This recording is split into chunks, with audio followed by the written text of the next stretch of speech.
spraying ass and making a deal with God. Welcome back to Podcast the Hero. What's the thing that you do where you take the paper napkin and you stick it in there? Oh, the man pond. Yeah, that's for itching. That's not for plugging up. It'll absorb a little. No, that's not what I was trying to do. Well, I mean, I was trying to not throw up while shitting. Have you ever done that? Yes. It's real bad. I know. I did it in the studio while we were recording Mist. I did it in a public bathroom at Yellowstone National Park, just outside of Old Faithful. So while everybody else was watching Old Faithful go, I was doing Old Faithful into a toilet. Sprays on sprays. Yeah, it was awful. This episode is brought to you by our sponsors, Cornbot, and absolutely the best podcast, A Work in Progress. It's also brought to you by our patrons. I'll read the list. We still have to pick a winner of the name contest. A delectable feast of human feces before a passionate night of vigorous self-pleasure. Absolutely the best podcast, A Work in Progress. Brett Boss Blackwood, Honk. I took my side chick to a Coldplay concert in Steven Exposure, Julia, High Tops. My password is AE Comin Fred 420. AE Common Threads, dude. Remember Palestine, do something, do anything. Yeah. The Anti-Human, Rhodey Loves My Dink, Rumple Bum Stinks, Zach, AE Common Thread, not to be confused with AE Comin Fred. Dave the Film Guy, Deconomist, Dimitri Timpod, The Picklecast, Sack, Fire Fee, Foolish Bale, He Who Venuses the Skin Off Penises.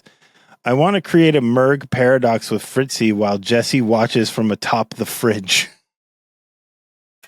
Wow. Oh. Scary stuff. Yeah. Poop Knife. I love that. That's a great story. Progtoff, Spitgoth, Susan. Pretty good. TVJ, Aaron, Allie, Benjamin, Bob, butthole,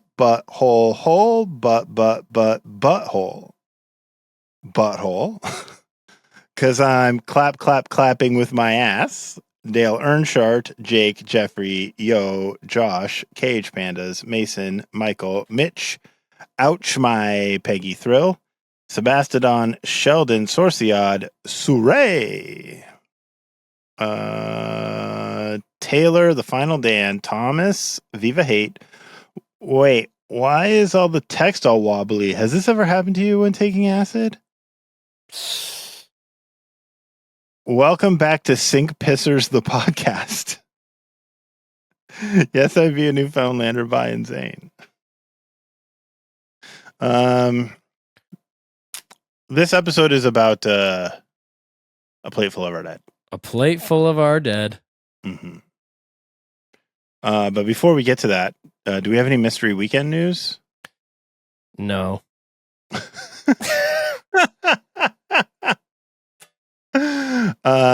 New music. Taylor Swift just fucking made a drop, didn't she? Yeah, she did. At 12/12 on August 12th, she dropped her 12th album. Announced her 12th album. It's called Diary of a Showgirl or something like that. Yeah. Yeah. Do you think I've seen the track list? Eldest daughter, isn't that a weird one? Hayley Williams just said something about being the eldest daughter in one of her songs. The track list has a bunch of songs on it, and the last one features Sabrina Carpenter. Yeah. But like I would expect that there would be other like Elizabeth Berkley. Why isn't she on it? The Jesse Spano from Saved by the Bell? From Showgirls. Oh. But that is the actor who played Jesse Spano. Yeah. Yeah, probably because she's not a singer, unless you remember that episode where she sings, I'm so excited. I'm so excited. I'm so scared, Zach. It's so good. That's the best episode of that. Yeah, she's hooked on caffeine pills, dude. It's nothing to joke about. No, it's an addiction, son. Taylor then went on her boyfriend's podcast. Yeah, which is a pretty popular podcast. Not quite as popular as this one, but close. Yeah, close. I think they're number 10 and we're number 7. Yeah, overall. We're the number 7 podcast of 4. Of 4 podcasts. There are only 4 podcasts. Which when Jenny found out about this, my wife found out about it, she said, I mean, like now all the pop stars are going to have to be keeping up with these big podcast appearances. When is Hayley Williams going to be on Podcast The Hero? We're so fucking beneath Hayley Williams. It's unbelievable. But could you imagine like how big that would be? Yeah, well, we'd jump up to number 6 for the week. And then we'd fall back to number 7. My hope would be that you and I would be so engaging in that episode that people would be like, I got to hear what these guys say every week. Imagine it just being like, Hayley, boogers or farts? I bet she'd have fun with us, though. No one would. Don't you? Of course you'd have fun with us. We're fun-loving guys. You'd be too scared. I probably wouldn't even show up, honestly. Yeah, you'd probably just be like, we're just waiting. We're going to have to reschedule because I'm not doing this by myself. So, yeah, that's the big thing. 12th album. It's orange. The theme is orange. That sucks. Yeah? You don't like orange? Well, I just mean like she probably like went through all the colors of the albums that she's used so far and just kind of went, I gotta do fucking orange. Fucking orange is all that's left. Releasing it on my dad's birthday too. Holy fuck. So is that what you're doing? Are you guys gonna have a Taylor Swift themed birthday for your dad? Yeah, we love to do themed birthdays for him. We did a birthday party one year where everyone got dressed up as different eras of Dougie, which is kind of Taylor Swift adjacent. Dougie? Yeah, that's my dad's name, Dougie. Oh, you call him Dougie? Yeah, well, I call him Doug.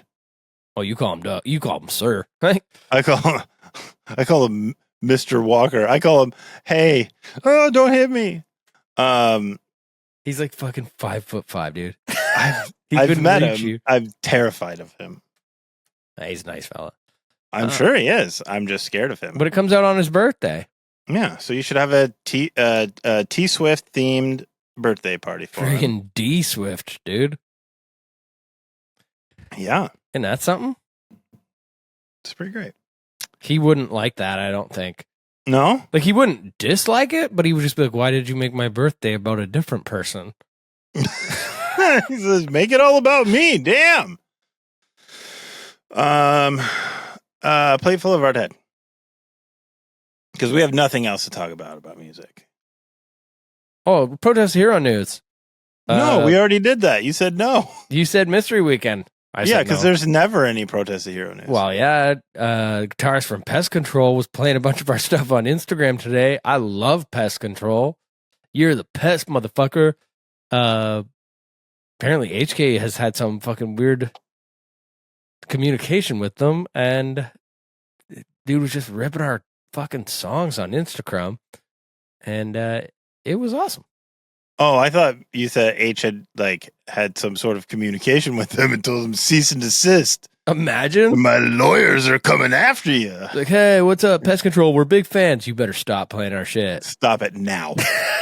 Copyright strike. And then especially like he played a song that like H was like fucking 15 when we wrote that shit. Yeah. Had nothing to do with it. Like a plate full of our dead. Look at that transition. Perfect. I was going to play the guitar the whole time we did this podcast, just see if I could keep it going, but it started hurting my leg and my fingers. So play full of our dead. Wait, were you playing your guitar with your leg? Yeah. How do you do that? Well, it's interesting, but do you have there's no time to explain. Okay. So just a little bit about the song before we go into the stuff that's mostly just adjacent. Yeah. It was the very first song for Kezia we wrote. Wait a minute, that doesn't make any sense. Isn't that strange how things can appear in different order than they're written? Yeah, but were the lyrics already written? The lyrics for everything were written.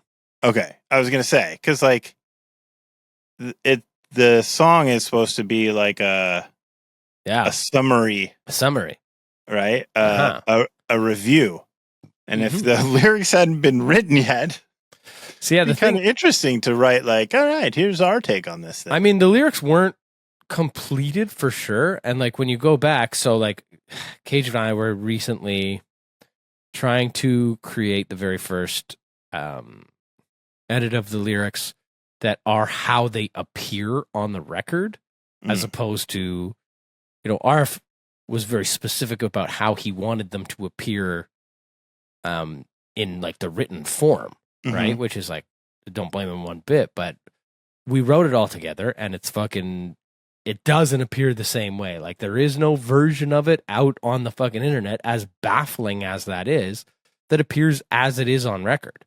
And it's so hilarious and interesting because obviously like he went back and he edited everything. He was like, I have to make this whatever. But because it was first, he changed some things. And at some point it became like a collective reflection, right? So instead of his personal reflection, it became the band's reflection and the band's ethos. Like it was always sort of like the band's ethos, the band's morality. Like that's the purpose of the song. But so on the record, I say the original lyric, which is there's a you and I in union, but just an I in my beliefs.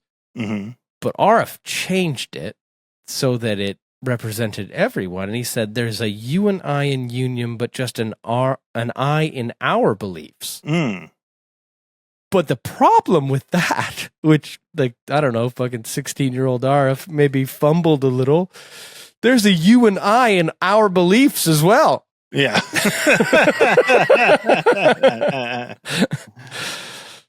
So, it's a funny little thing that was, like, probably just, like, a fucking brain fart, but really funny. Also, like, at the time, you're not thinking about that. Like, I'm sure he was looking at the word beliefs and goes, oh, this is just a 9 there. It works. It still works. Yeah.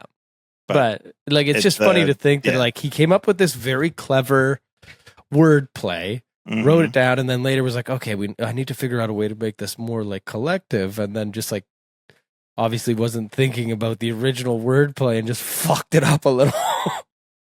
But it's okay because I had forgotten about it. And I sang it on record the way that he originally composed it. This'll be good. What? Whatever you're about to say. The vocal melody line in the song and the phrasing, like I mean, I guess it is technically phrasing, but it's also like the cadence of it is pretty unique to you guys. Like it sounds a little bit different than the rest of the record and a little bit, I don't know. It just, well, it was written so much before everything. It's really good. Don't get me wrong. Like it's super fucking interesting and like it's fun to listen to because it's like we were throwing all the tricks out. Yeah. Like the Randy thing, fight. Also, by the way, that fucking thing, the bring them down, as before. So on the second one, it goes as before, bring them down, as before, or bring them down, as before, bring them down. Whatever it is, it does both. Yeah. I remember proposing that idea and Shriek being like, "Oh, I don't like that. Like that's corny." But he wasn't there on the day that I recorded it. So I was like, nah, I like it, dude. It's super interesting in that song. It's very, very interesting. It's very like Queen vibes, kind of. You know what I mean? It is. Like, you know what? I've been listening to that whole record lately because we've been working on the lyrics for it. But it's very different than anything we ever did. Like, everything was a lot more organized after that. And I wish, part of me thinks like, I wonder if we had kept up with this like absolute chaos, like vocals all over the fucking place. Like Fortress is very different than Kezia. It's much more by the book. But I don't know. They're each their own animal. Yeah. But that's what makes it fun, right? That's what, like, you don't want everything to sound the same. No, of course not. This also proves the theory that PTH saves absolute bangers for the last track on purpose. Maybe. Always. Every album. It's on purpose. You guys are... We sure like to do it. We hope to do it. It's on purpose. It is a thing. It's like, this song probably would be a great third track. Hitting third in like the whatever. Isn't the third track always supposed to be like your best song? Yeah. Yeah. And this, like, this is probably, but now we're going to put it at the end. Nobody puts their bangers at the end. That's just funny because I remember a review after Fortress came out, and they mentioned specifically with the end of Goddess, they were like, Protest the Hero once again proves that they have no idea how to end a fucking record. And it's like, we've been so intentional with how we end the records. Like, the fucking final line on Fortress is the silence inside you when the music has stopped, and it stops abruptly to give you like a sense of like anxiousness. Finality. Like, it's fucking intentional. Yeah. Yeah. We know how to end a record. We just don't do it the way that specific reviewer enjoyed. You also really like to close records with reflections on the theme, right? Like that's a pretty standard thing, right? Close with reflections on the theme. Do you know any other band that does that? I don't know any other band that does that. I think that's a unique thing to you guys, and I think it's really great. I'm sure there is. We just like to bookend our shit, like just makes sense to do. To have like the denouement, the falling action, and then the sort of synopsis, I suppose. I feel like though that it makes PTH feel like it's music for smart listeners, which also is like, that's an in-group that I definitely want to be a part of. You know what I'm saying? Like, I want to be the smart guy about music stuff and like be on the inside and in the know. Yeah, we're just trying to make just our fans a bunch feel of fucking smart. brainiacs. Just a bunch of fucking academics. Gang vocals. Yeah. Really like very hardcore like gang vocals. Always love gang vocals in this track. You need to do more. We did. No, I mean a lot more. Which is leading into my question. Do you know any bands that are just gang vocals? Why hasn't anybody done that? I think it has been.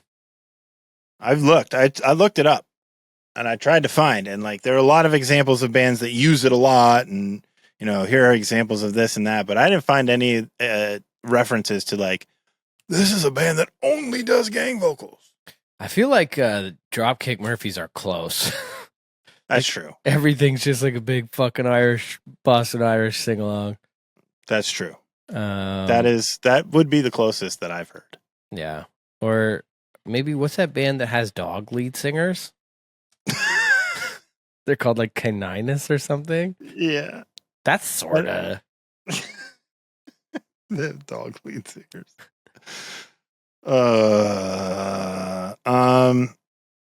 There's a section of the song that starts when I'm in the state of reflection, right? It's sort of like yeah. It's like sort of the melodic breakdown kind of thing, and it's like super groovy. Mm-hmm. Like when was the last time you guys played that live? Was it like Kezia X? Yes. Yeah. Do you automatically in that part go into your like shoulder shaky booby shake dance? When I'm in the state of replay. Maybe. I don't know.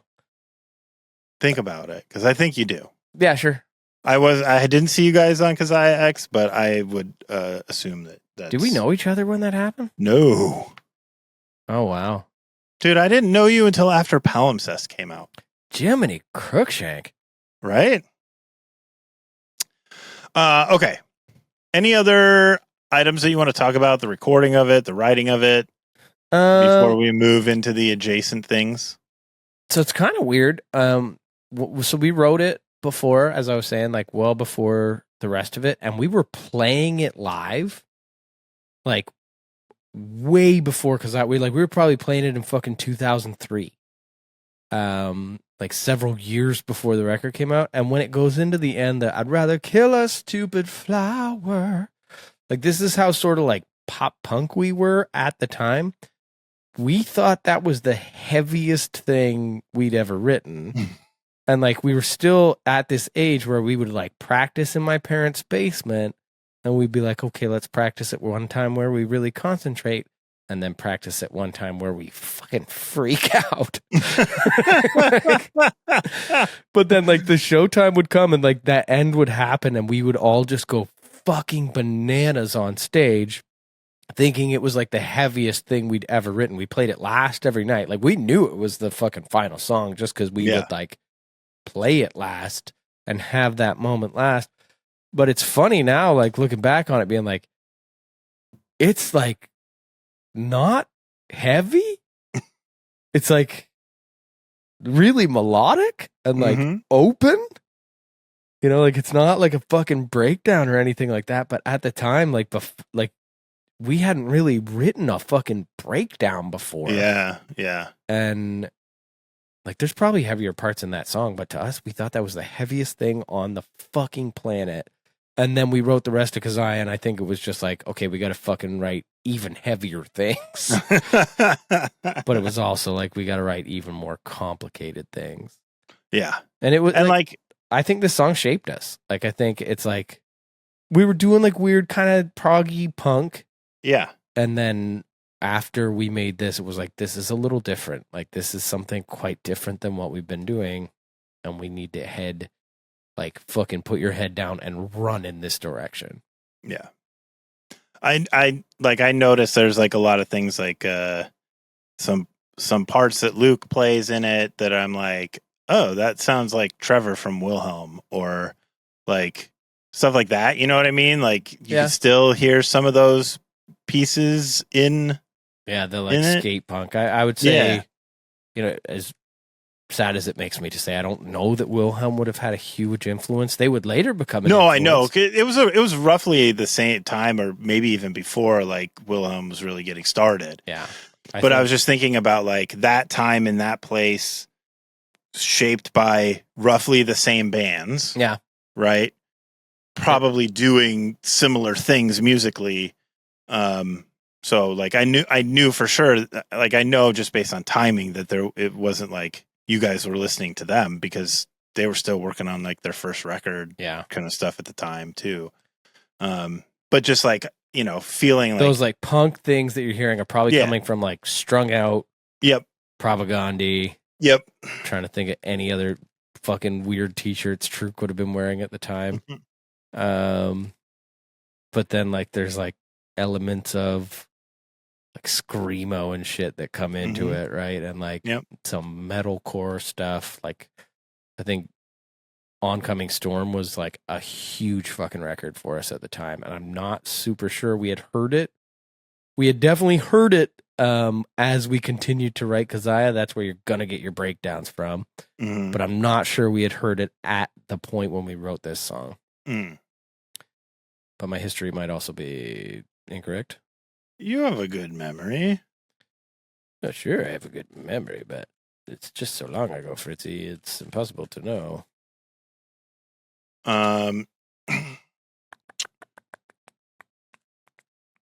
Important questions that are raised by this song.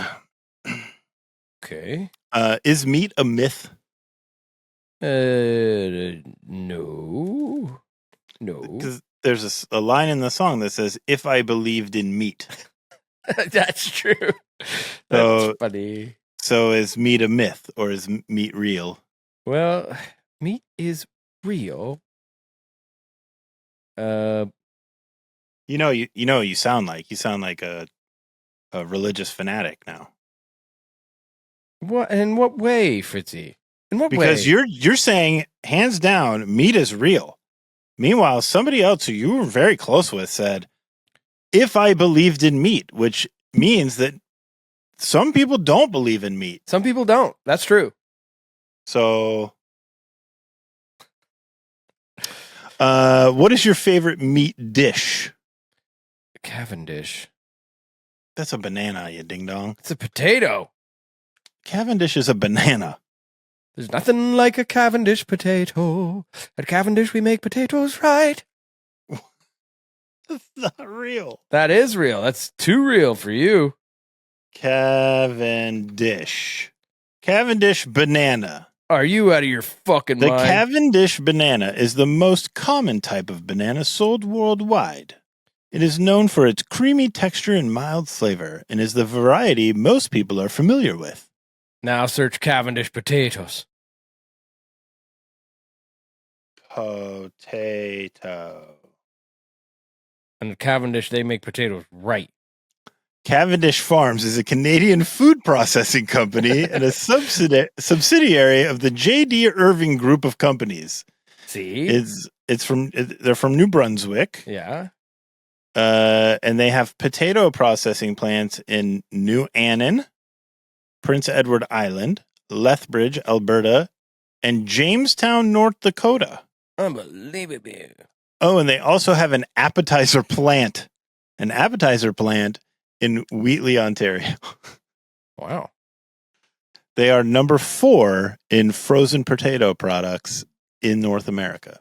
Who's number 1? If Cavendish is... Ore-Ida. What's Ore-Ida? Is it from PEI? Ore-Ida potatoes are from Oregon and Idaho. Are you absolutely positive about that? Yeah.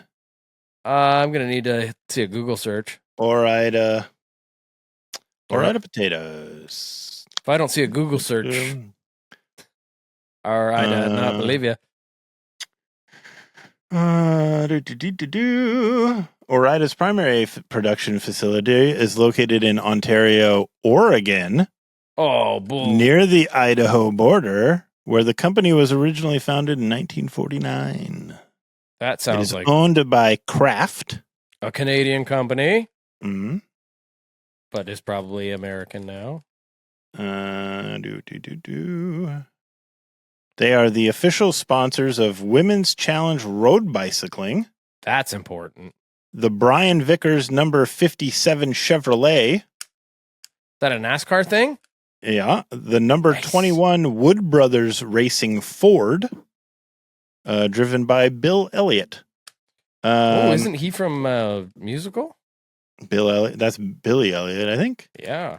2 different guys. They also have a name, image, and likeness rights deal with BYU basketball star Richie Saunders. What does that mean? It means that Ore-Ida pays him a lot of money to play basketball at BYU, and they get the rights to use his name, image, and likeness in advertising. Well, they better take it back. If anybody out there who's watching on YouTube can tell me how to get further than this on a Rubik's Cube, please post in the comments. Post it in the comments. I don't know how to make the yellow go and the bottom go. Okay, we got to go back. We're getting off back in from our tangent. What is your favorite meat dish? Oh, shepherd's pie. Shepherd's pie. That's a good dish. I'm aware. It's very tasty. Jenny and makes it's so easy to make vegetarian or vegan. Right? If you get the ives ground and then obviously leave the milk out of the potatoes. Mm-hmm. Potatoes are back, and Cavendish is number 1. Number 4. My favorite meat dish is the Afghani tikka boti at Khan's Kebabs in Edmonton, Alberta. That's incredibly specific, and I'm bothered by it. It's real good. You've had it once, I imagine. Twice. Mm-hmm. You had it 2 days in a row when you came to see Yes. us in September of 2022. Or Rob the Anti-Human and I went there because it was the only place open the first night we were there that was within walking distance of our hotel. And we went there and we ate it and we were amazed by it. And so when we were trying to think where we were going to go for dinner the next day, we're going right back there. Hell yeah, and dude. we ate it again. And it was the most amazing food I've ever eaten in my life. When you find what you like, don't stray. Yeah, no. And I came home from that trip and looked everywhere for a restaurant that served it around here. Not a single place. Could not find a single place in Metro Detroit that makes that dish. So sorry, dude. Yeah. What's your favorite meat dish to prepare? Chicken and rice. Really? Yeah, I mean, you're not like a grill guy? I have grilled. I do have a barbecue. I don't care that much. Like, I like standing around the barbecue with a beer, as long as like someone will stand with me. Nobody. When you're a grill dad, it's boring. Everybody's inside, and you just stand outside drinking a beer by the grill, looking at your phone. Mm-hmm. I don't like grilling. I don't like grilling at all. I'm not a grill guy. No. I used to do it, and I just got sick and tired of standing out there by myself, having to go in and out and checking on the meat and do all the stuff, and it just is. I don't know. It's like fishing. I like making healthier hot Nashville chicken sandwiches. So I guess you probably got to take the Nashville out of it, but I make a healthy alternative to it. And so it's like a grilled chicken breast with spices and stuff. It's air fried. Air fried. It's good. And you use egg whites or an egg alternative to coat it. And there's a lot of things you can do, and you can make it also vegan. My favorite meat dish to prepare is meatballs. Meatballs are very good. I just love to have the balls in my hands. I don't like it that much. Massaging them and getting them into their ball shape. I like meatballs. Mm-hmm. But I usually make them with ground turkey, which I don't like ground turkey very much.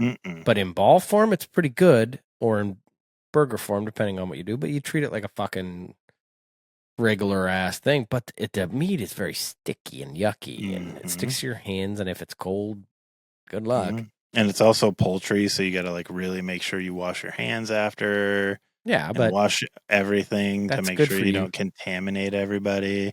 Whereas with meatballs, which are a combination of pork and beef, right? You can just slap that shit everywhere and nobody cares. And you can throw the balls. And I wonder if you could make it with veggie ground round from Ives. You probably could. You have to have something to get it to stick, though. Yeah, it's pretty sticky. You're pretty sticky. I am sticky. I just got out of a rather sticky situation. Did you ever go through a vegan phase? I was vegetarian for a long time. Yeah. Maybe not a long time, but several years. What made you go back? I was at a bar and Luke's brother gave me a chicken wing. And I was like, fuck me. I really liked chicken wings. So good. And then Cam took me to his house after a tour, and I was like, man, I had a chicken wing the other day. It was really good. And then I got a couple pounds with them. Yeah. And then I was sleeping at Cam's parents' house, and we walked in the door, like after tour, we were all drunk, but we're just like, he's introducing me to his parents, and I was like, I need to really go to the bathroom in your main floor bathroom, and just fucking had a really uncomfortable poop for a long time because my body had not consumed meat in a very long time. Yeah. That's my brother went to Belize one summer in high school, like for like a school trip kind of sponsored thing. And he was vegan all through like middle school and high school. But for this trip, there was no chance for him to eat vegan, like the way the food was going to be. There wasn't an opportunity to do it. So like for 3 or 4 months beforehand, he like started eating little bits of meat to get his body back used to it, so that he wasn't spending the whole yeah. trip like in the bathroom. True. And but he came back and went vegan, right back to vegan. Good for him. And then he got to college, and like he was vegan because he was like straight edge, like tattoos and all that stuff. And he got to college, and one day he called me. He's like, "Dude, I kind of want to get drunk." And I was like, "Well, I mean, if you want to, you should. Like, don't." He's like, "But I'm worried because like I've been straight edge, and I don't want people to think I was a poser and like all that." I was like, "Nah, fuck it, dude. If you want to, do it." And then like an hour later, dude, I'm wasted. I gotta say, and then he started. He wasn't a poser at the time. Straight edge thing went out the window. No, he really believed in what he stood for. He believed in the cause, of course. But you know what? Sometimes your beliefs change, or sometimes your desires change, and you give in to fucking your base, your primal. Mm-hmm. I don't know what I'm trying to say. I'm just saying sometimes we are selfish, and well, I mean, I think he started eating meat because he was playing like college sports, and he was looking at his teammates who were like in the gym all the time and like getting big and everything, and he wasn't putting on the muscle mass because he wasn't getting the protein, and he was like, "Fuck, I'm not going to be able to keep up." I always used to say, like, my dad was always like, "Why the fuck? Where are you going to get your protein at?" I always used to go, "Protein in everything, Dad." It's not quite true, is it? Does a plate full of our dead imply cannibalism? Yes. What part of the human body has the best meat? Penis.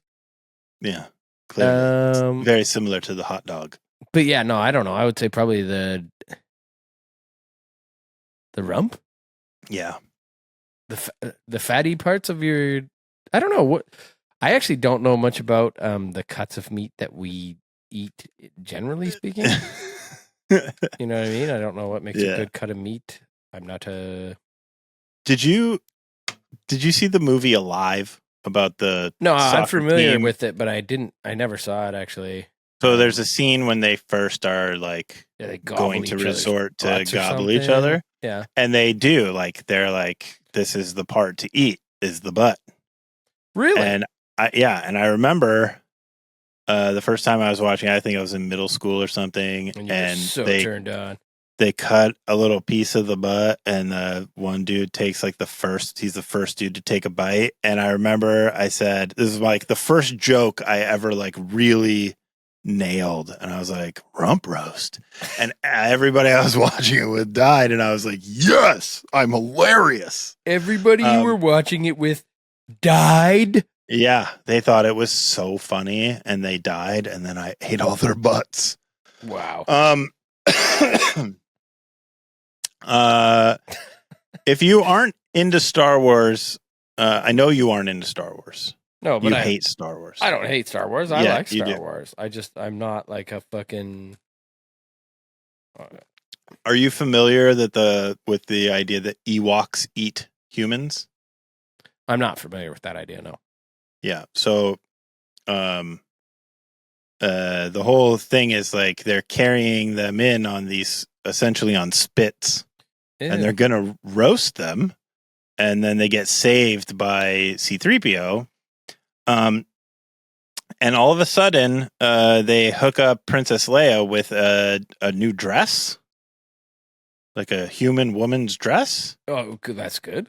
And it's like, oh, that's nice, but where did they get that dress? Oh, they ate somebody, and the dress was just left over. So my question for you is, do any Star Trek species eat humans?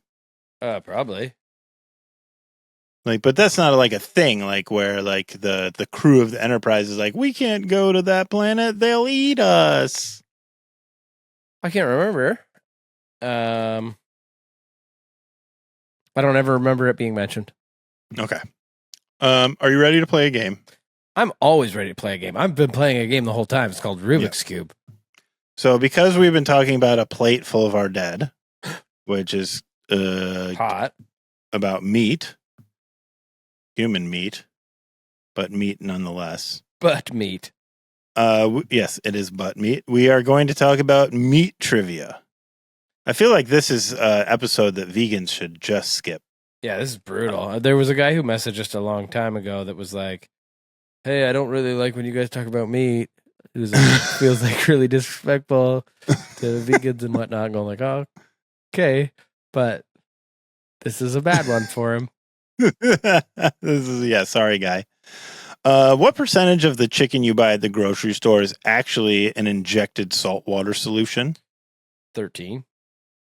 Is it 0 to 15%, 15 to 30%, 30 to 45%, or 45 to 60%? 15 to 30%, I think. That is correct. Which animal meat is closest to beef? And I'm going to give you 4 choices. You have to tell me which one is the closest to beef. Ostrich. You are correct, ostrich. Thank you so much. Have you ever had ostrich? No, fuck no. It's so weird. It's like poultry because it is a poultry. It's a fucking steak, and it's better than steak in every way. Yeah, it is. It's like it bleeds like a steak. It fucking is a steak. But it's like the calorically, like its fat to protein ratio is a lot better. And fuck, it tastes better. On the baseball game that's over here, the coach of the opposing team did the very cliched thing where he walked up and kicked dirt on home plate. I thought that was amazing. What a bastard. Yeah. Your other choices were going to be swordfish, platypus, or alligator. Well, good thing I knew the answer. How many different cows go into a single McDonald's burger? Oh man, it's got to be a bunch, doesn't it? Is it 1? Is it 10? Is it 20 or 100? 1, 10, 20, or 100. I'm gonna go with the highest number I got. That's 100. That is correct. It is 100 or more. Yuck. Okay. Protein poisoning is a thing. It is? Yeah. If you eat just protein, you will die. Ah, okay.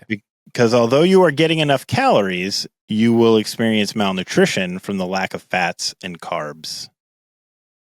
Another name for protein poisoning is what? Trapper's starvation. Okay. Protein toxicity. Pork chop poisoning, or rabbit starvation?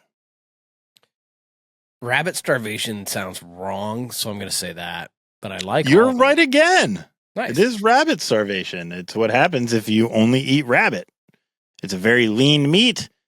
There's not enough fat in it, and you will eventually die from malnutrition from eating just rabbit. Bully for me. Mm-hmm. And the final question of the game, which propaganda song makes you feel the most guilty for eating meat? Post-vegetarian, I must... what's it? Post-vegetarian, I must submit to you respectfully. Sandra Katz. Oh, humane meat. Yeah. Okay. It was either that, Nailing Descartes to the Wall, Humane Meat, Lower Order, or Potemkin City Limits. Oh, Lower Order, dude. Yeah, that's the one that gets me. That one hurts my heart and whole. Okay, I have a gift for you. You do? Mm-hmm. This feels like it's flying by. It is. Are we zipping? Yeah, we're going pretty fast. We're going to be a little under an hour, probably. No way. Yeah, probably. No way. Yeah. What is that from? That's from a TikTok guy. He sees people do things. things. That's right. He Yeah, goes, he's like, what? No way. And he's got like a hard Canadian accent. Yeah. It's like somebody does like a weird thing with a hammer. Yeah. Right? Or it's like a trick for opening. Oh, it's always like weird construction kind of stuff. Yeah. What? No way. Yeah. All right. Are you ready for your gift? Yeah. It's a new product. Okay. You went into the bank for this one. Mm-hmm, new product. Like they're called Cheese's Progurt Bites. Okay. They're full of nut milk. They're dairy free. They have 3 grams of protein each, and they contain extra brown. What nut did you get the nut milk from? Well, you don't know. That's what You want I'm to see what asking for. You want to see what it looks like? Yeah. It's got extra brown. It's a protein yogurt bite. Oh. Non-dairy protein yogurt bite made from nut milk, but it also includes extra brown. Oh no, dude. What is that? Yeah. So when you need that extra little boost of protein, you eat one of these, you get 3 milligrams or 3 grams of protein. That's a lot. That seems like too much. 3 grams of protein? That's not much at all. Yeah, it's a ton. Yeah, It's a ton of protein. That's like nothing. Like, so after you eat a loaf of bread and you get all those carbs, you got to even it out with one of these guys and get your 3 grams of protein in Cheese's Progurt Bites. Well, I dislike that. Let me see what I've done with yours. I saved it somewhere on my computer. What's this? It says if Fritzy ever dies. No. This is not it. It's just a file on my computer that just says if Fritzy ever dies. Oh no. Okay, don't worry about it. We'll just not. We'll just skip over that you're plotting my death. Or not plotting, just preparing. Just preparing, yeah. Yeah. Oh, where did I save this? Well, so if we were to export it, where would it just, or if we were going to bounce it, where would it go?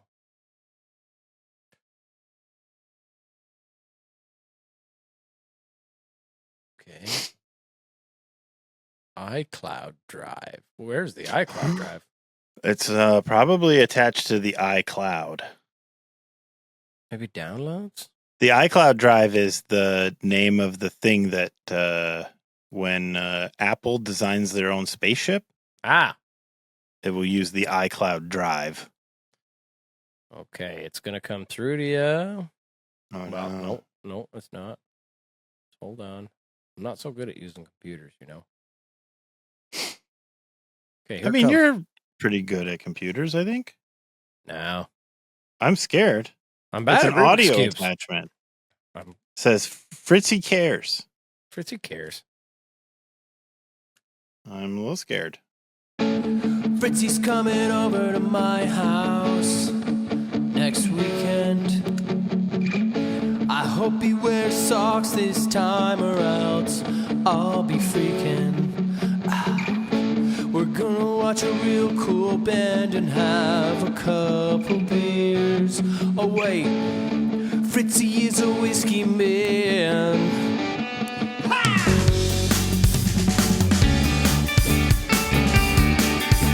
I don't fucking know, dude. What? That was fucking sick. That's not the end of it at all. Oh, it stopped? Is that all you got? Oh no, it's I think it's because my phone went to sleep. We're gonna watch a real cool band and have a couple beers. Oh wait, Fritzy is a whiskey man.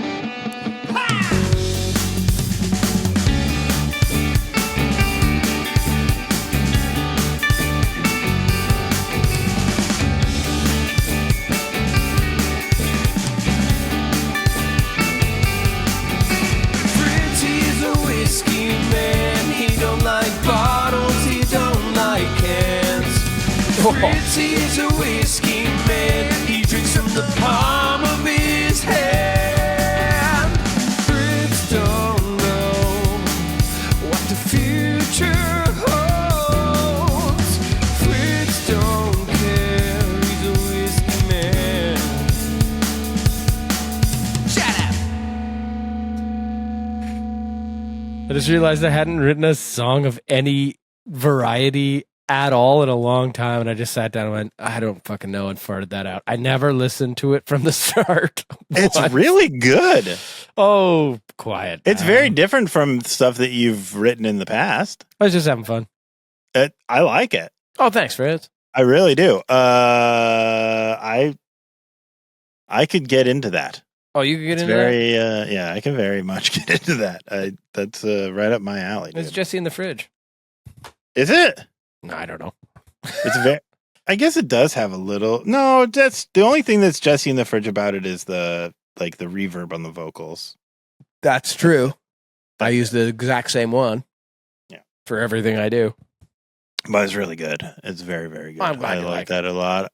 I will be bringing extra socks. I knew I'd just make you feel It's a not little... next weekend though. No, I know. I don't know when it is. It's like the second weekend in September, I think. Oh. Fritzy's coming over to my house September 8th? to watch Propaganda. Yeah. Are you going to Propaganda that night? Yeah. Because aren't they there 2 nights? Are you going to both nights? I don't know. I don't have tickets. I was planning on just messaging Todd and asking him to let you in. please let me in. Todd. But I think that's a fine idea. yeah. If you're going to both nights, I'll try and get tickets for the other night too. I don't really like to go to Toronto. I'm a suburb boy. I know. It's going to be real hard for you, but I'll be there with you and we can take the train. Oh, shoot. I thought you were going to drive. You want to drive into Toronto for a show? Yeah. You don't want to take the train? Listen, if you don't drink, you don't take the train. Why would you take the train? You can drive. Because traffic's horrible in Toronto. Yeah, but It's way easier just to take the train and an Uber. the train is so much worse. Why? Because A, other people are there. Yeah. 2, it doesn't run all night. It runs all night enough. No, I think Doesn't- it does. it stops at like last train's at like 12, No. which technically is all night. No. But I believe that when it is still dark outside, it is still the night before. So like 5 a.m. still dark. It's yesterday still. I back that, dude. I back that. Like this I don't- fucking day changes at midnight. Kiss Yeah, my it's stupid. balls and back. Yeah. I Very don't back it. Yeah. So We really should like have the clock, and it's arbitrary, right? The clock can start whenever the fuck we want it Yeah. to start. It should just start when the sun comes up and end when the sun goes down. you're saying the day starts when the sun No. comes up and when the sun goes down? What is night then? Nothingness. Maybe it's just like, so that's not the day, that's the night. Yeah, it's different. They're different The things. night is different. It's going like, this is the fucking 16th night of August. Yeah, Maybe we classify them different like that we should. so that everyone stops getting confused when as soon as it strikes midnight and we start going, oh, fucking January now. We had to watch that stupid ball drop. Yeah. Oh, do you guys have like a similar thing in Canada? No, we watch yours. Oh God. We watch. One of the most horrible nights of my life was being in New York City in Times Square watching the ball drop in person. Holy fuck. It was a nightmare. You'd think New York's I've voice would never get been deeper. I've never been that cold in my life. It's wild that people care to do that. Yeah. I mean, like, I get that. I've seen Forrest Gump. I get it. But Like we were in New York for like a school trip, and it happened to be over New Year's, and all of our friends were like, we should go watch the ball drop. And like, oh you my have to God. get in your spot at like 6 p.m. And then if you leave that spot, you lose your place and you like have to go to the end of the line. Where do you Like, they pee? Your just treat pants? it- Oh yeah, on the ground.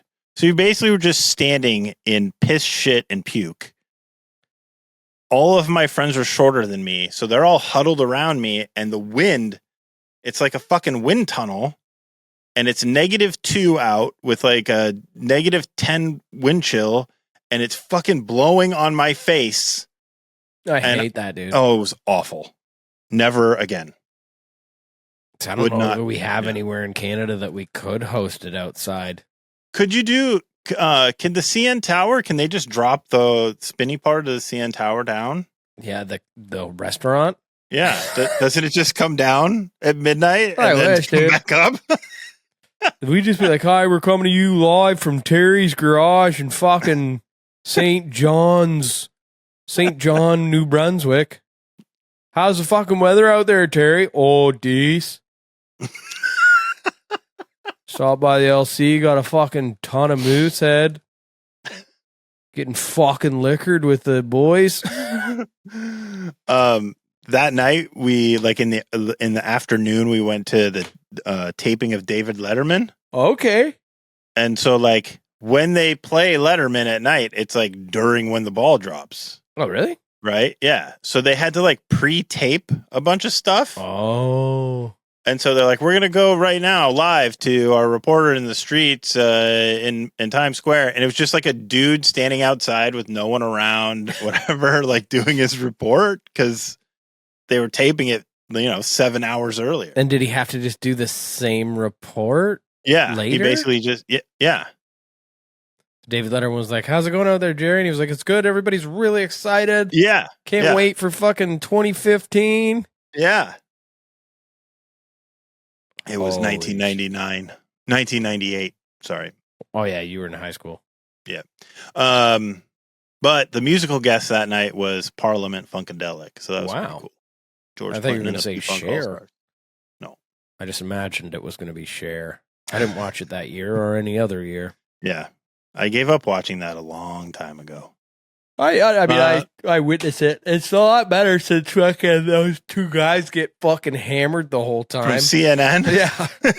So like, all right. I don't know how they continue to let them do that. That rules. Like, I don't know much about wild. either Anderson Cooper or Andy Cohen, but I enjoy the fact that they let two people just go on TV and get fucked up. Yeah, it's pretty funny. Like they do like a fucking like they have like a Anderson Cooper kind of plays the straight man, which I know is funny because they're both gay, but like the comedic straight man, and it's like watching him break is what makes the whole fucking thing worth watching. And also, like, you can see, like, at the beginning, towards the beginning of it, he's, like, trying to keep Andy Cohen in line a little bit. And, like, but by the end of the night, when he's hammered too, like, he just gives up hope and it just gets out of control. Exactly. And I like the fact that Andy Cohen is never trying to stay in line. Not at any point. No, never. And I also like how at the start of this conversation, we were talking about how like unwatchable and bullshit it was, but we've ended up full circle being like, no, it's good. We've seen it and it's awesome. It's flat out good. That's one time I did a bunch of MDMA with a couple of friends of mine. And one of the guys was like, oh, have you ever seen the movie Mr. Brooks? And one fella and I were like, oh, yeah, we have. It sucks, dude. We watched it together. And then we started describing it. And by the end of it, the one dude was like, wow, I'd really like to see that. And we were both like, actually, you know what? Mr. Brooks was a pretty good movie. Kind of rules. Jenny used to watch, Jenny McCarthy used to do a New Year's thing. Oh, yeah. Was it all about how vaccines give your kids autism, but her kid never had autism in the first place, so they weren't really cured by not getting vaccinated. They were cured by the fact that they never had fucking autism, and she's a fucking scam artist. Yeah. But, you know, she's married to Jenny's fucking boyfriend, Donnie Wahlberg. Oh, is that true?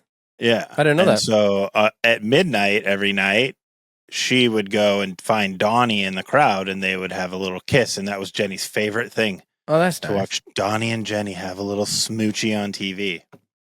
That must be fun for Jenny that her celebrity crush is married to a really horrible. No.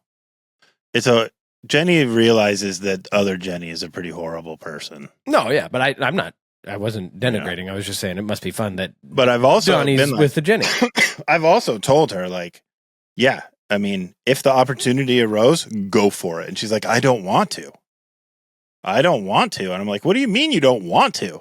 And she's like, I would never want to break up their marriage. Oh, and I'm like, oh my, you're very sweet. It wasn't about breaking up her own marriage. No, your marriage. No.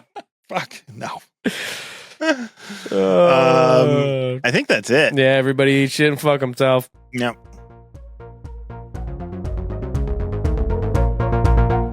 Dump the pooper.